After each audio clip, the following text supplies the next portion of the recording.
இந்த குடும்ப நலனுக்காக ஒட்டுமொத்த வன்னிய சமூகத்தையும் நாம் பலி கொடுக்கக்கூடாது. வருகின்ற தேர்தலில் நீங்கள் இந்தியா கூட்டணிக்கு நீங்கள் வாக்களிக்க வேண்டும்.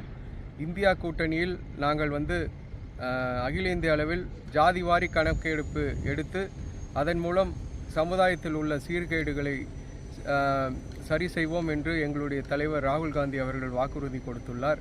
ஆனால் பாஜகவினர் மற்றும் ஆர்எஸ்எஸ் ஆட்கள் அவர்கள் சமூக நீதிக்கு எதிராக செயல்பட்டு வருகின்ற அமைப்புகள்.